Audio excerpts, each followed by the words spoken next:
Hi, my name is Janice Lee. I'm a realtor in San Francisco Bay Area. I will be the host for the English session today. The Cantonese session will begin at 5 p.m. 廣東話嗰個講座咧會5點鐘先開始. So our speaker today is Aaron Wu, a Bay Area native who graduated from Golden Gate University Law. His areas of expertise includes estate planning, business structuring, and real estate law. In his spare time, you will find him reading or cycling through the peninsula. Today's session, the goal is to provide information about Prop 19, the pros and cons of doing something prior to February 15th, the ramifications of doing nothing, and the potential remedies to Prop 19. Aaron, can you tell us a little bit about Prop 19 or any background information that you can provide so our attendees can learn a little bit more about Prop 19?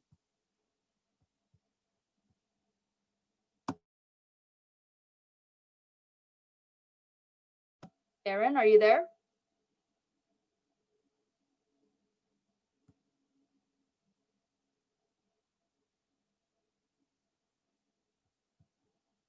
Aaron.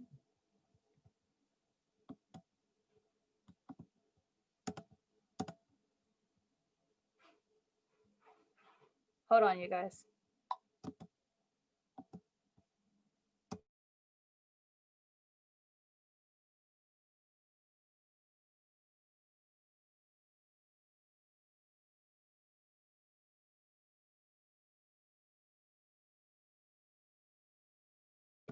He's having some issues, and I'll mute everyone as well. So give us a second. He should be coming right back on. Here we go. Are you back? Good. Yes, I am. Okay. Can you get the PowerPoint back on? You probably missed my intro. Do you want me to start over? No, it's okay. No worries about that. But would you mind making me host again so I can share my screen? Okay, give me a second. Thank you. Sorry, everybody. Yeah, some technical difficulties on my end here. Can you make Aaron host again? Sorry, I have the host working on that. Hold on. Thank you.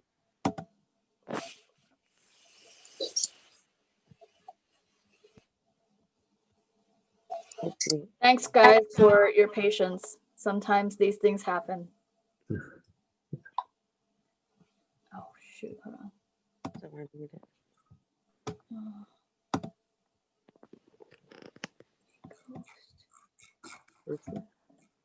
Okay. Right, you're the host now, Aaron. All right, sounds great. Here we go. Okay, everyone. So just to make sure that I don't get dropped off or anything, I'm going to turn off my camera for a sec as we do this presentation, but towards the end, I will turn my camera back on, right, just to make sure I don't have any latency issues. So first off, thank you, Janice, and also Victoria as well for hosting Andy and I today. We'll be talking to everyone here about Proposition 19. Proposition 19, so today, there are several things that one should consider as it relates to Proposition 19. The first part is just the 3 levels of tax that are associated with your potential property or multiple properties, the proposition itself, the 2 parts of it, the Proposition 19 remedies, as well as any future property purchase considerations. Now, this is a disclaimer. So we are not, like our firm, Lee & Wu, we are not your attorneys. This is for general discussion only and is not meant to be a substitute for legal advice. Please speak to your own professional service provider before taking any actions. Also, for those that are attending this, we hope that you gain something from this. However, this is something I really want to point out, is that this presentation covers just a broad approach to Proposition 19. The property or properties that you may hold could have potential solutions that may fit your situation. However, there are many different conditions associated with every single piece of property that we've come across. So not every solution works in the same manner. So if you're here to learn more about Proposition 19 as a whole, that's what we'll go through. But if it's related to, like, how does it tie specifically to my property or to your property, that's going to be a bit, that will require a bit more of an analysis that, well, I'd recommend that you reach out to your professional service provider to work with them on. Okay, so as I mentioned earlier, there are 3 tax considerations when it comes to the impact of Prop 19. The first is income tax. So I'm speaking specifically towards one's capital gains and the potential step up in basis for a property that one owns. Quick summary is that when one buys a property and it goes up in value, there could potentially be capital gains associated with that increase in value. And when a person passes away, typically those gains, if their child or any person that they distribute it to via an inheritance would receive a step up in basis. Okay, so that's the first consideration, is the income tax associated with your capital gains. Second is the property tax, or that's associated potentially with the gift of a potential property. Now, Proposition 19 impacts other propositions that had come before it, which are Proposition 13, 58, and 193. And also, what's important with this is Proposition 19 directly impacts property tax and is reliant upon the effective date of transfer. Okay, we'll come back to that shortly. And finally, the third consideration is for state tax. On the federal level, there's an $11.7 million exemption amount that each individual may pass off to whoever it may be from their estate. If you go above $11.7 million as an individual, then you will be taxed on the federal level. But on the California state level, we do not have an estate tax. So, as I mentioned earlier, the laws that impact one's property in terms of income are the capital gains. So, if you hold a property for longer than a year, then your property may be treated as a long-term asset, which would subject it to a 15 to 20% tax on the federal level. And again, that requires for you to hold it for at least a year. Now, if you hold a property for less than a year and you were to sell the property, you'd be taxed at the ordinary income tax rate that you fall into. The capital gain exemption. So if you were to hold your property as your primary residence and you own the property for 2 out of the past 5 years, you as an individual can claim a $250,000 exemption amount, or a $500,000 exemption amount towards any capital gain that you have on that property.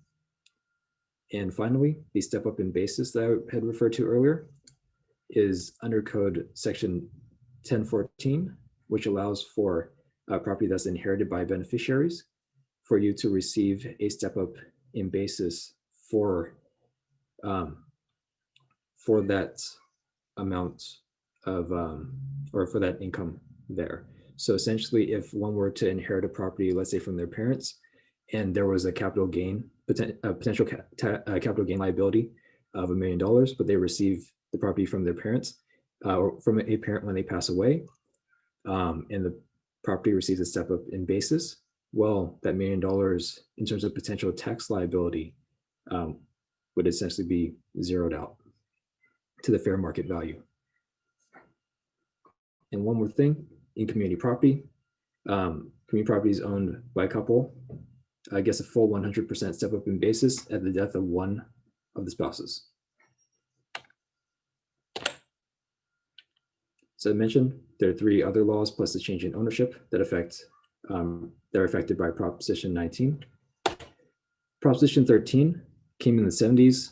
And this really, the purpose of this was to create a reliable way of calculating property tax. And in order to calculate property tax, what they would do is that they'd take the purchase price of the property and tax it at approximately a 1% of that on an annual basis. Now, that's not including local county fees or city fees that that may be passed on from different propositions, but in general, it's 1% of the original purchase value of the property. And as the years go by, or every year, the maximum amount that your property tax can increase is 2% per year. In terms of it's very important to understand that assessed value for property tax is different than market value. Assessed value, as I mentioned earlier, can only increase 2% per year, but your fair market value, for those that are in the Bay Area, you see fair market values increasing by 5%, possibly 7% a year. So over time, the values in property have far exceeded the fair market value has grown at a much faster rate than the assessed value. So today there are a lot of properties that has a huge disparity between assessed value versus market value.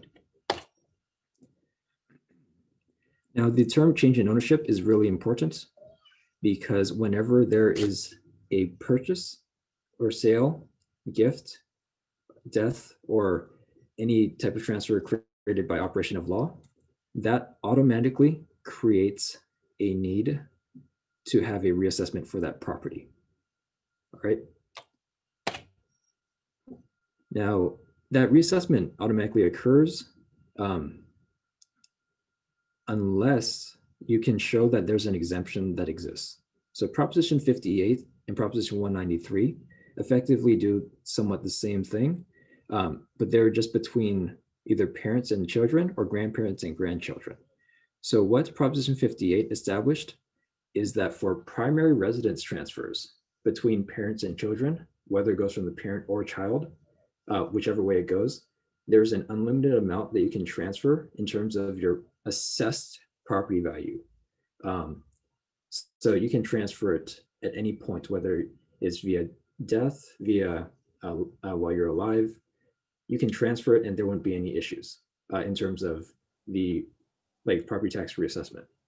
So Aaron, this is only applicable prior to February 15th now because of Prop 19, right?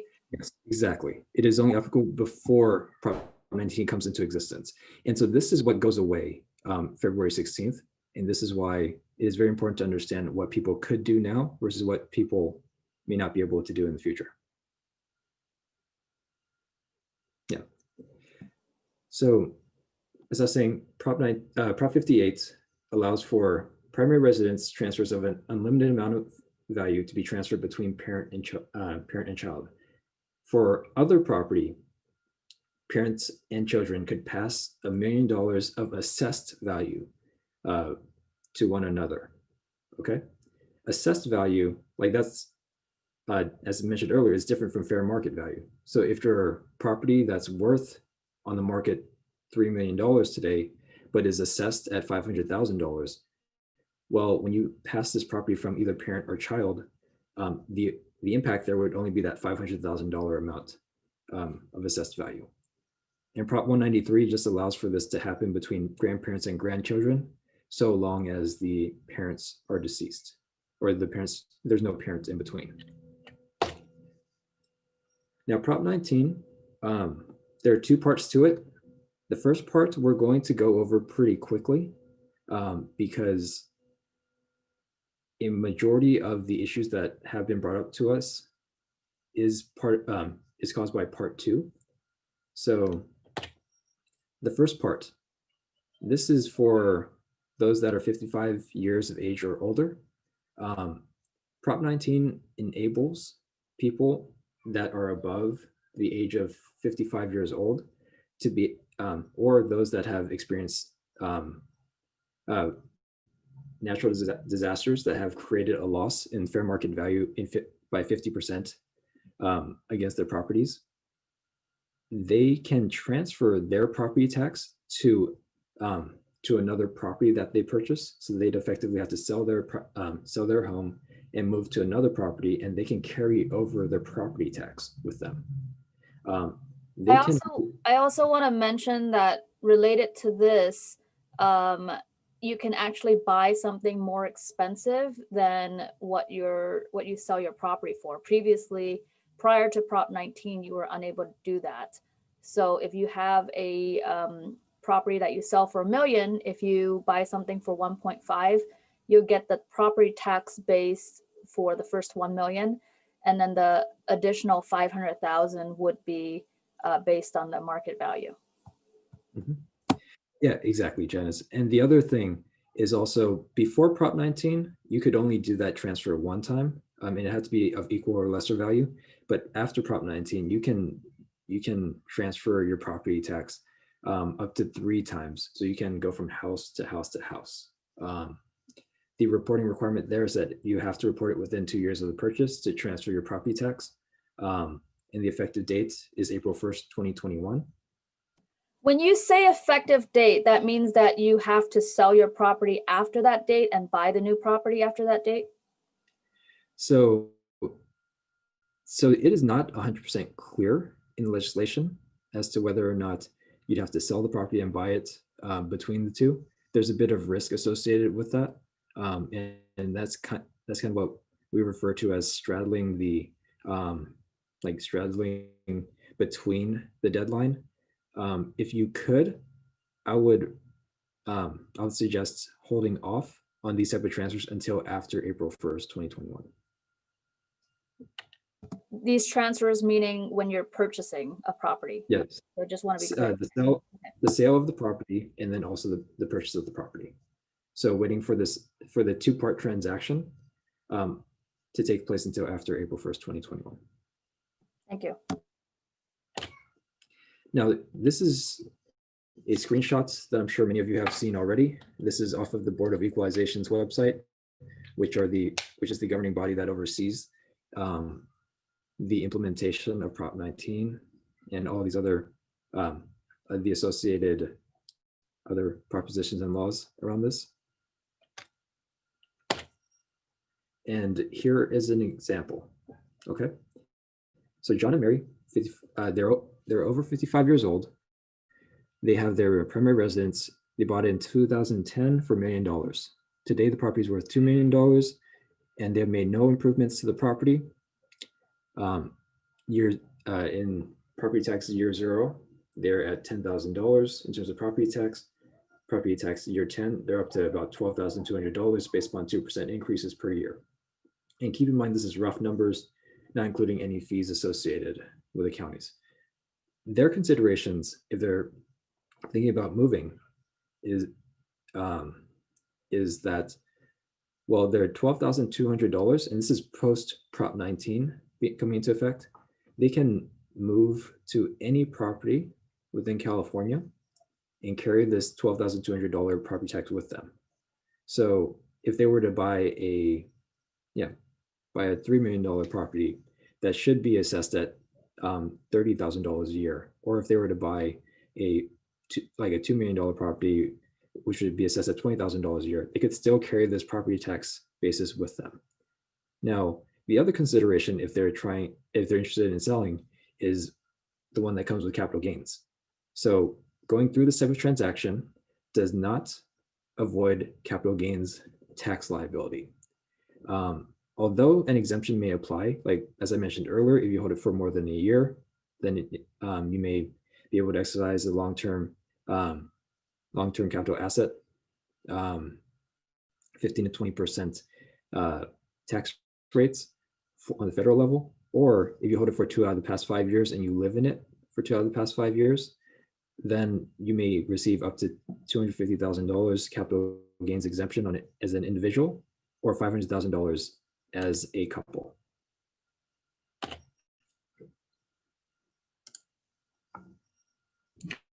Hi, Andrew. Hi, for 55 years old, is that, both of them need to be over 55 or the older one? Over? So can you repeat that one more time? Yeah, so for both, they need to be both over 55, right? So it's not quite clear in the legislation, but I have heard from local authorities that it only requires one person to be over 55. Okay, one person, okay. But it has Can not we been. hold- it has Can not we come hold out. questions? Can we hold questions to the end or type it into the chat? Thank you. Yeah. Okay. Now we are going to hold questions to the end. So we're going to move to part 2 of the exclusion. So part 2 of the exclusion is the one that's really been changing. Has really prompted a lot of people to act.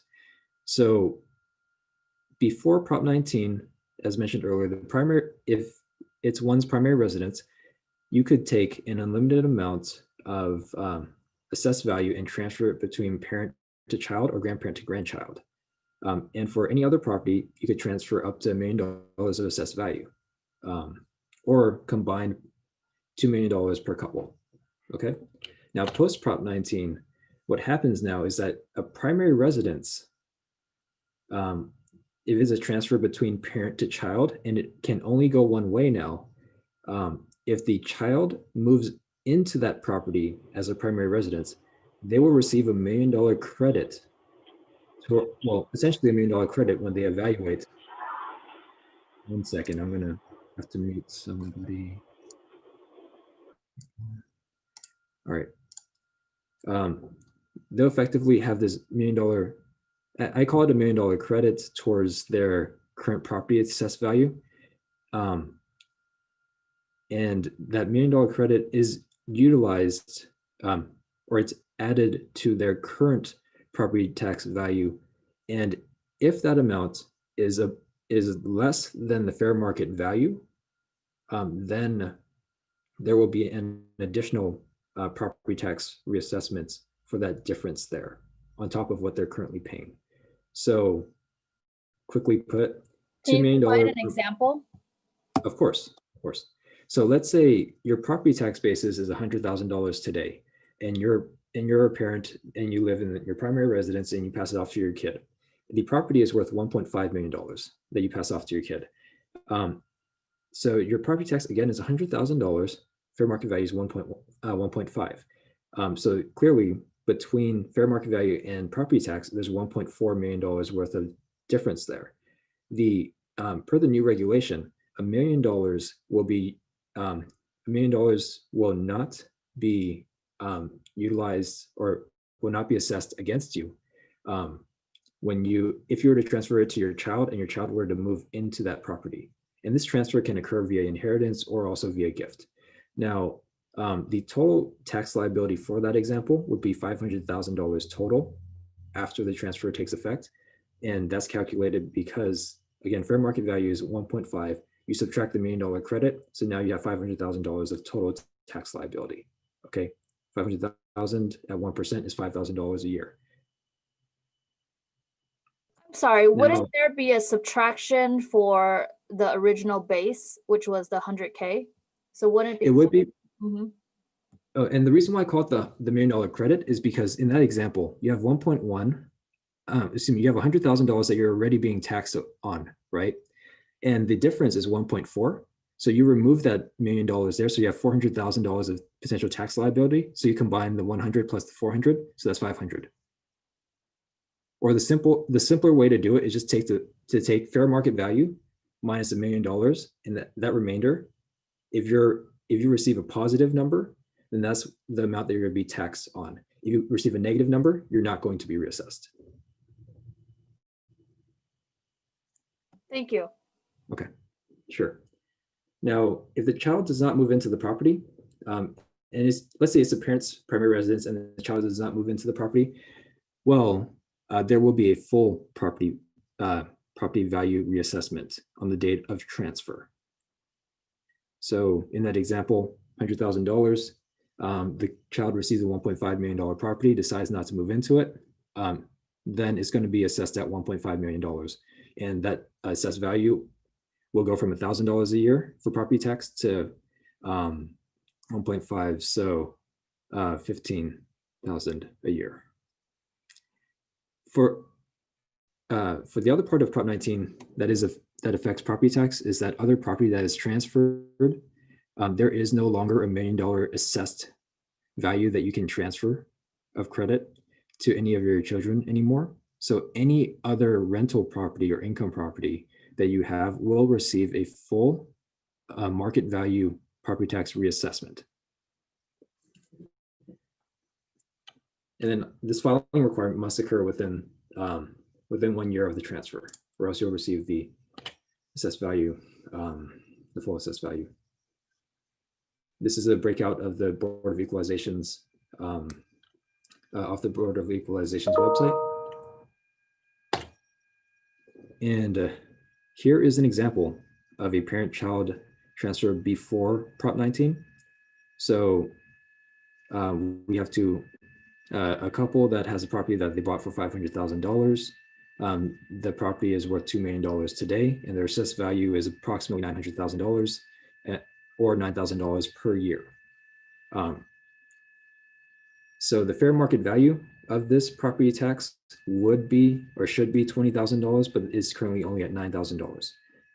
Their considerations today is, if they decide to sell the property today, all right, $9,000 can be moved to select properties in certain counties, and this is pre-Prop 19. Capital gains, they still have capital gains that they'd have to worry about. Primary residence, if the parent-child transfer or grandparent to grandchild transfer occurs, if it's via inheritance, they'd maintain the step in basis, but their property and their property tax would not be reassessed. If they gifted today, they do not retain the opportunity to have the step up in basis because the basis stays the same. And by basis, I mean, when they bought the property at $500,000 and they made no improvements, their $500,000 would be their basis, foregoing, like, if there are no improvements, no depreciation, and their potential tax liability would be $1.5 million, because that's the difference between the $2 million that it's worth and the $500,000 that they bought it at. So that would be the capital gains.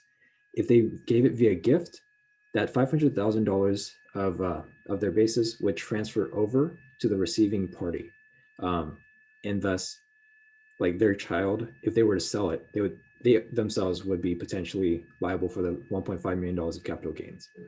But if they do so and they transfer it ahead of time, they would be able to preserve the property tax.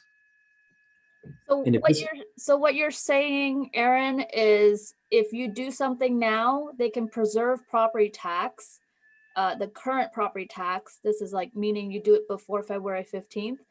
But if they do something, they will lose stepped up basis, though. Is that what you're trying to say? Yes, exactly. They will lose it. They'll lose their step up in basis. Yes.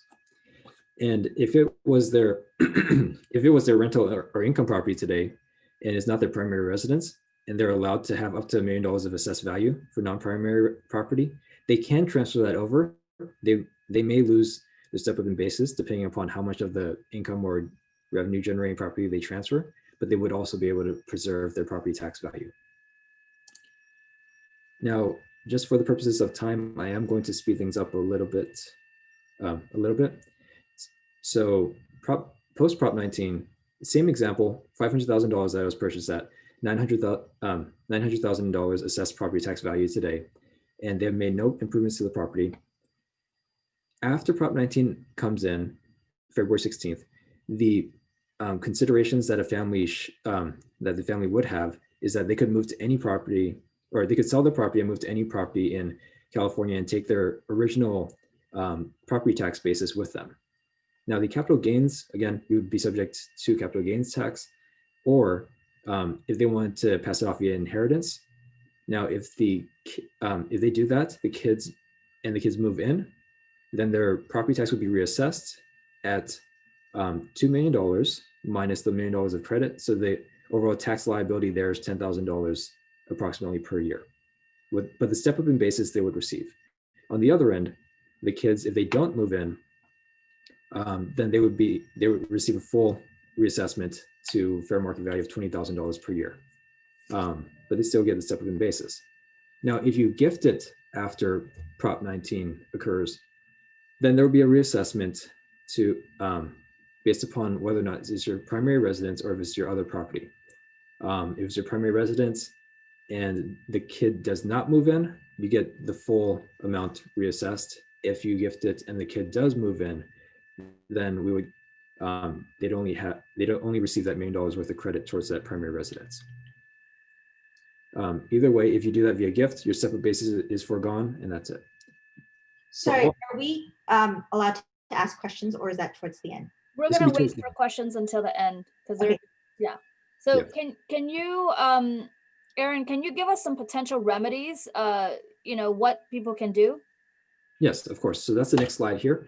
So there are 4 different types of remedies, and there's actually many permutations as well. And some remedies, unfortunately, no remedy is perfect. They all have issues with them. One remedy is the do nothing route. Okay, by do nothing route, these are the considerations, or these are the results that could happen. Okay, so on the income tax side, you would still be eligible for the step up in basis if you were to pass your property off to your child via inheritance. Okay, and if you do nothing with your property, and that means like you don't sell it at any point, then that $250,000 or $500,000 exemption for holding it for the past 2 out of 5 years, you would not be eligible because you never sold it. On the property tax level, okay, so it depends on the property. If you do nothing for the primary residence, it depends on who inherits that property and what they do with it. If the child moves into the property, then they get the $1 million credit towards property tax reassessment to determine whether or not the property tax will be reassessed. If they don't move into it, then the property is fully assessed. And in terms of the estate and gift tax side, that's something that also needs to be considered as well.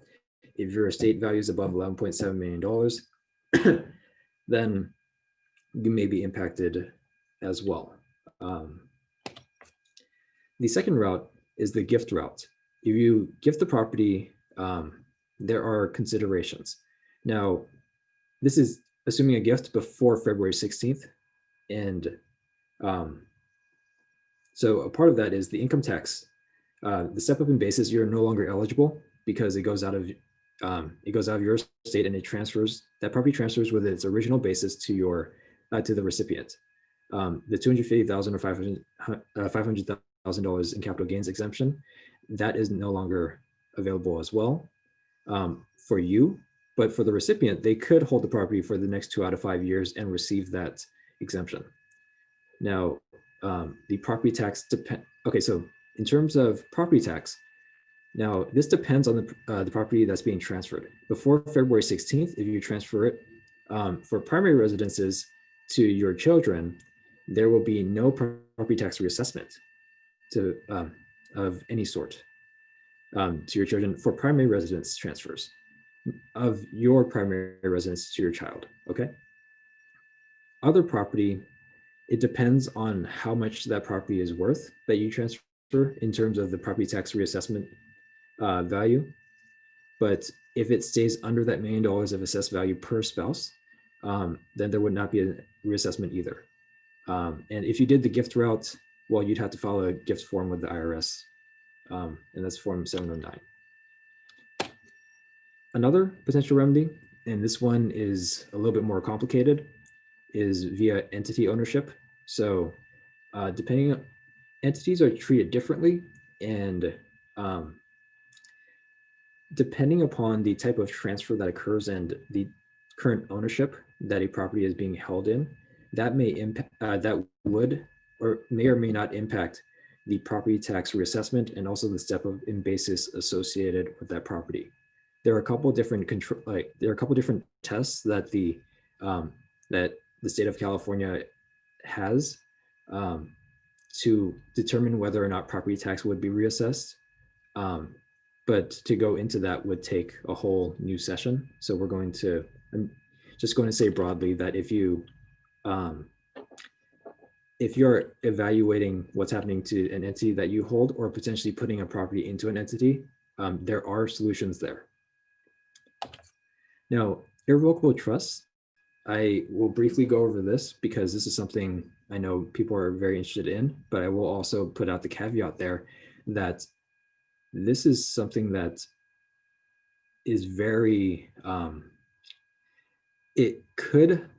there's a possibility that it could preserve your property tax and also your step up in basis. However, there's a lot of risks associated with it. When you set up an irrevocable trust, you have to set up a new tax identification number. It's a separate taxpayer altogether.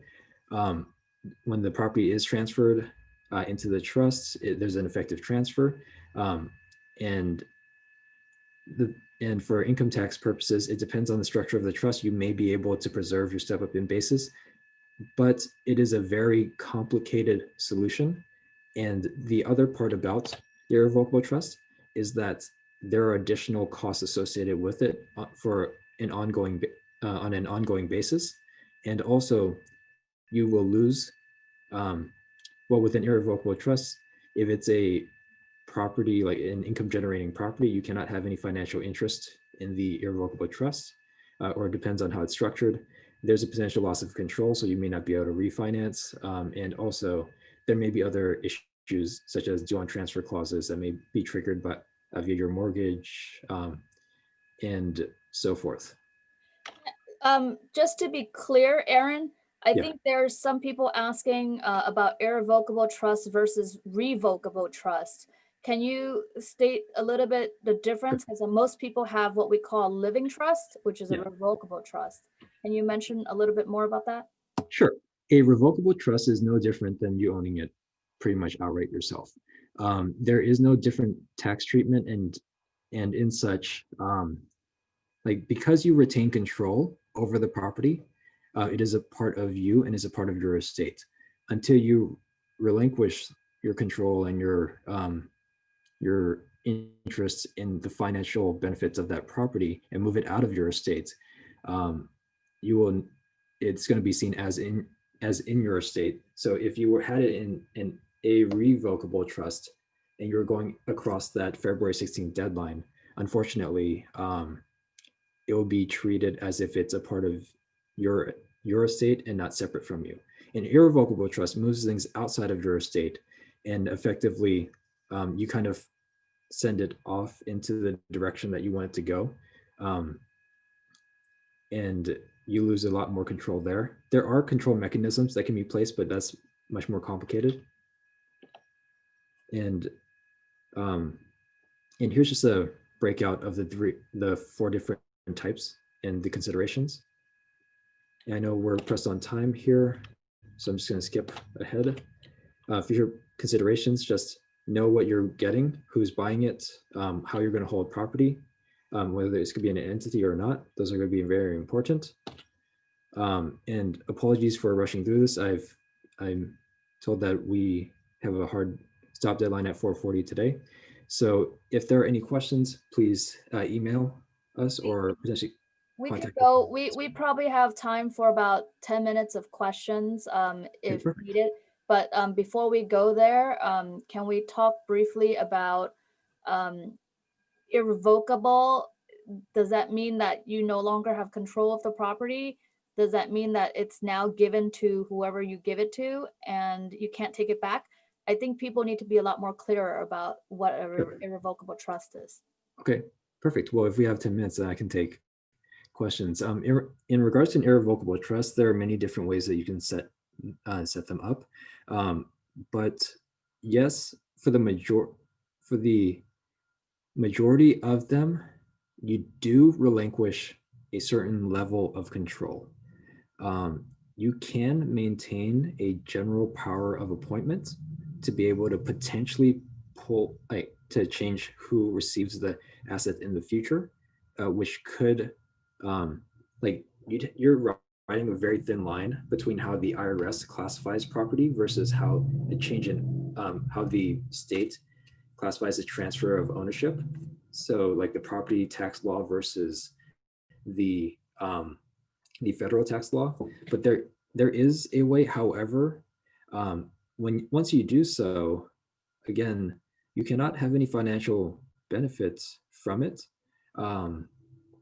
Yeah, you cannot have any financial benefit from the property, and also like the ability to refinance and so forth, that all will be subject to either, it may not even be available to you anymore, or it could be available on a very like stringent level. And in that, it depends on how you structure your irrevocable trust, and there are many variations of them. Yeah. Can you show slide 26 again? Sure. So people can take a quick look at that. Maybe you could spend a minute talking about that. Of course. So here is the considerations created by Prop 19. So you have the two boxes that are in orange are the questions that you should ask yourself. Hey, is my property tax proportionately low as compared to the fair market value of my property today? Like, how much am I saving in property taxes today?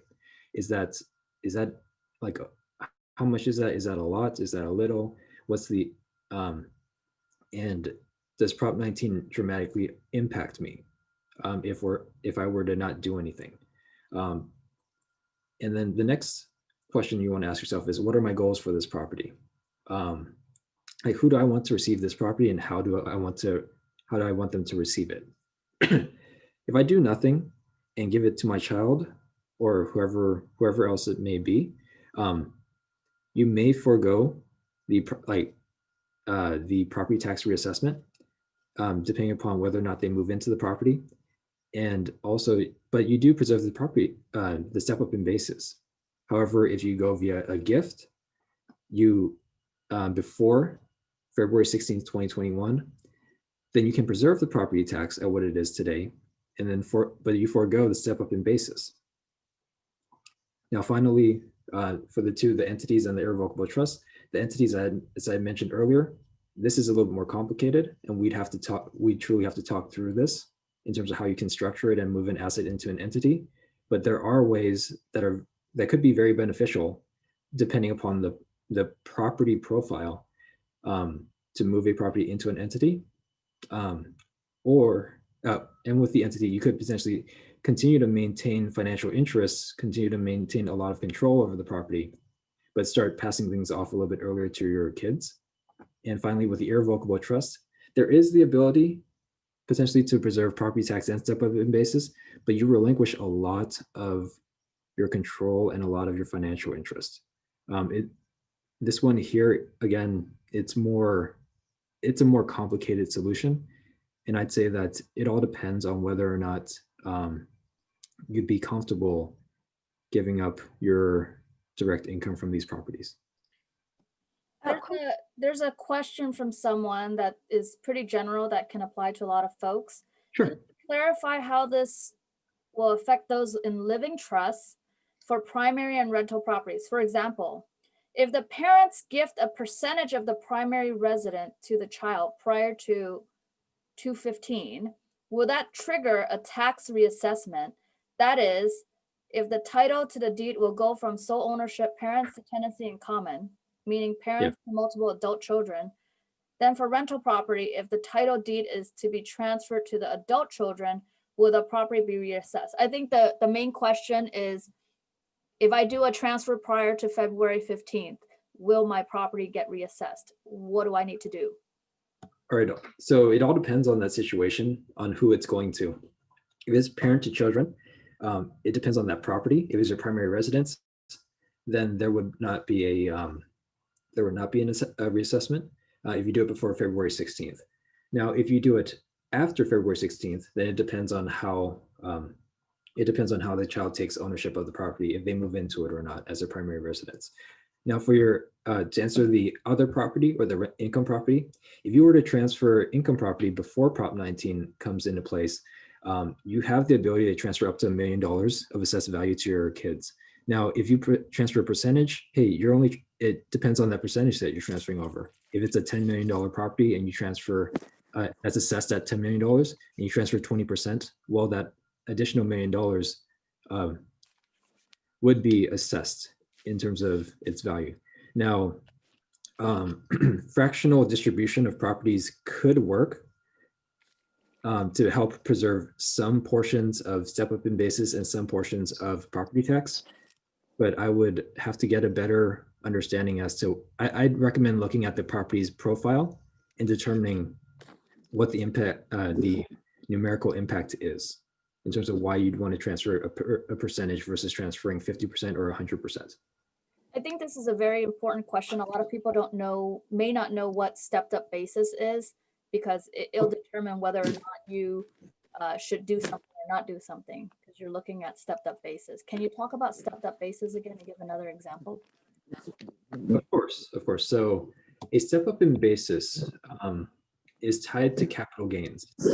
Now, capital gains is the difference between your the sale, or the current value in the property, or the sale price when you sell the property, or minus the what's known as the adjusted basis.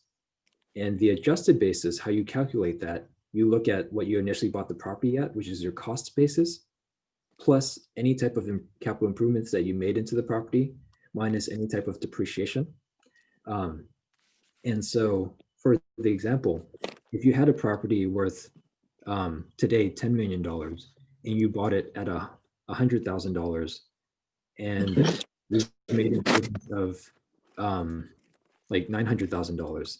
So in total, your adjusted basis would be $1 million unless you had any depreciation, which would you'd subtract out of it. So that adjusted basis of $1 million and is worth $10 million. If you sold your property, you'd have a potential gain of capital gain of $9 million that you'd be potentially susceptible to tax liability. What the step up in basis does is that if you do not sell that property, but instead you pass away and and one inherits that property from you, that $9 million of capital gains, well, the adjusted basis would go from $1 million to whatever the fair market value is, the date that the date that transfer occurs. So if the person were to pass and they did not, and they were to pass off their property to their children, and that property is worth $10 million, that property would receive an adjusted basis from $1 million to the $10 million, the date that that person passed. And if the children were to sell on that date, or sometime in the future, so long as the property is worth $10 million, if they sell it, they'd have $0 in tax liability for the capital gains. So in summary, capital gains and the step up in basis could be a very big reason why you do not want to transfer the property before February 16th, because the earnings that you could save from this, from passing it off to your kids via inheritance, you may save a lot more that way versus passing it off too early and just preserving the lower property tax.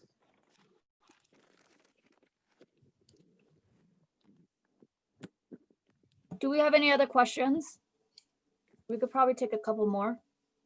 Hi, I just have a quick clarification on the gift.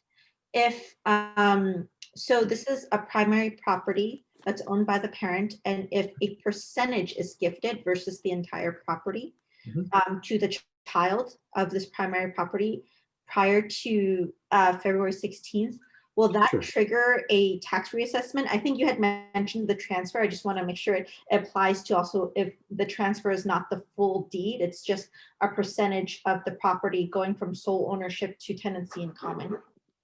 Sure, that there shouldn't be a, if it's going from parent to child, that's, there would not be, the exclusion would apply no matter if it's a full property, 100%, 5%, whatever it may be.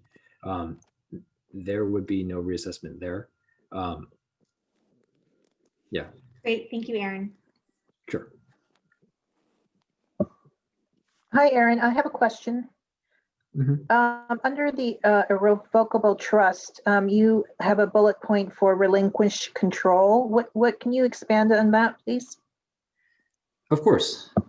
So when one owns property today, they can do anything with it. They can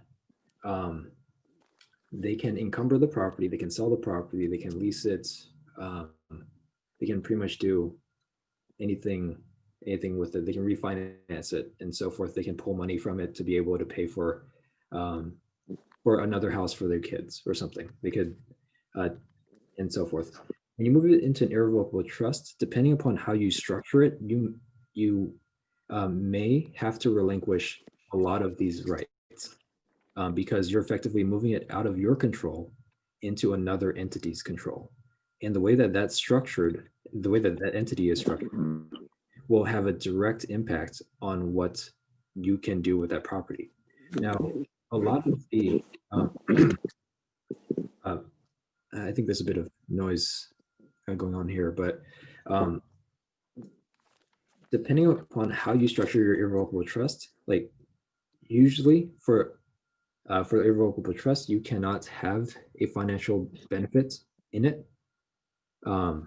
So let's say if you're living off of 100K of income, property rental income, and you want to preserve the property tax and get it to your kids in this irrevocable trust, well, unfortunately, that income could no longer go to you anymore. In that sense, it could be directed to your kids, it could be directed to the trust itself, but it could not go to you. And on the other end, in terms of potential refinancing and being able to pull money out of the property, hey, that part goes with it as well. There are control mechanisms to be able to pull it back into your estate, but once you do, there would most likely be a triggering of property tax reassessment, and from there, or a change in ownership and then property tax reassessment. So it all depends on the situation, and it can be very complicated to administer, and even then, it's a tough solution, but it's possible, but it's very, very tough to maintain. Aaron, can you go to slide 28 so people have your contact information? Sure. We'll take another question and then we'll wrap up, okay? Sure.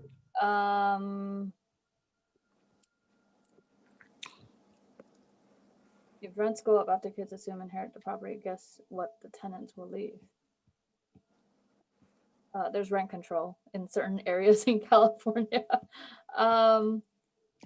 If it goes from sole owners hip to tenants in common and hold until parents pass away and the 4 siblings become the remaining owners, what would be triggered at that point? Okay. Guess what happens if there's multiple kids and one kid moves in and the others don't? Are they all required to move in? Is there any clarification on that? There's no clarification on the state level as to what would happen in that situation. The state has not given any indication as to whether or not it's one sibling that has to move in or all 4. Now, I will say how you leave the assets to your children does matter as well. If you leave it to all 4 and only one moves in, there's a potential, and let's say 1 out of the 4 wants to buy the others out, well, there would be that there could be property tax reassessments at those different stages when the siblings were to buy each other out. So that is some. So in your example, if there were 4 siblings and one person moved in, it's possible that the 75% would go to market rate for property taxes.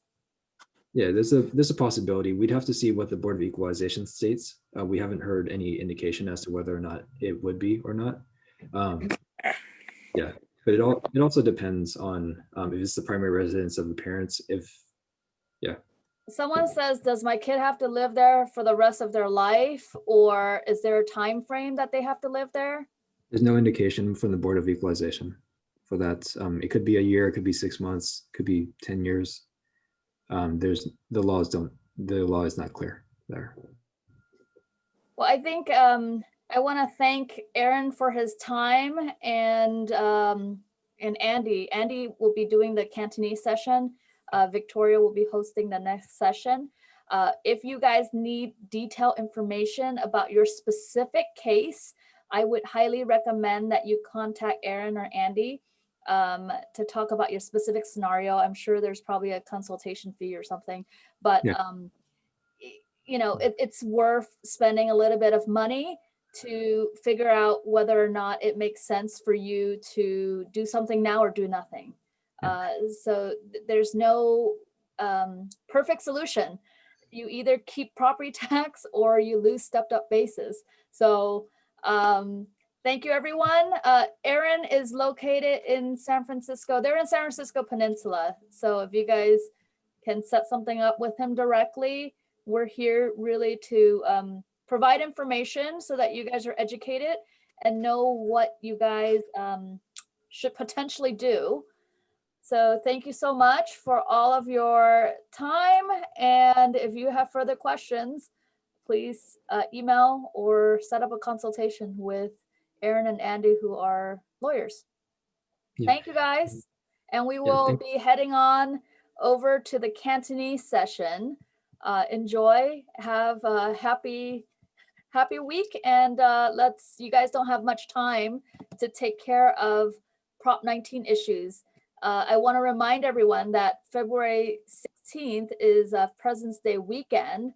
So you pretty much need to do everything before February 12th in order, if you're planning on doing something, in order for this to be effective. It has to be recorded before then. And there's a huge rush of people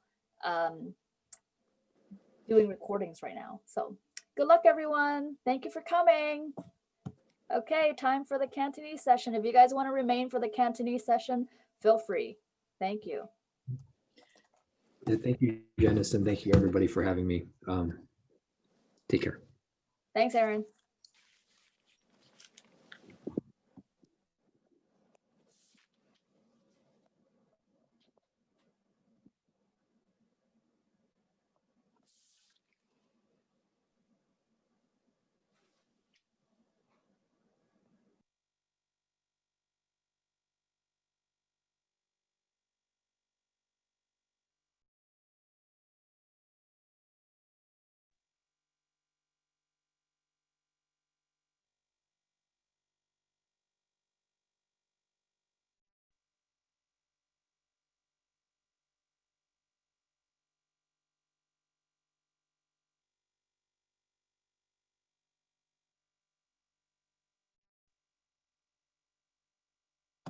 So the Cantonese session is at 5 o'clock. So if you guys, here's a link again.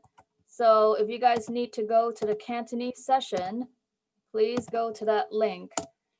如果你哋要聽廣東話咧，喺個右手邊喺個 chat 嗰度咧寫咗嗰個Zoom link，嗰個係另外一個 link。Thank you，bye bye everyone，去另外個 link啦。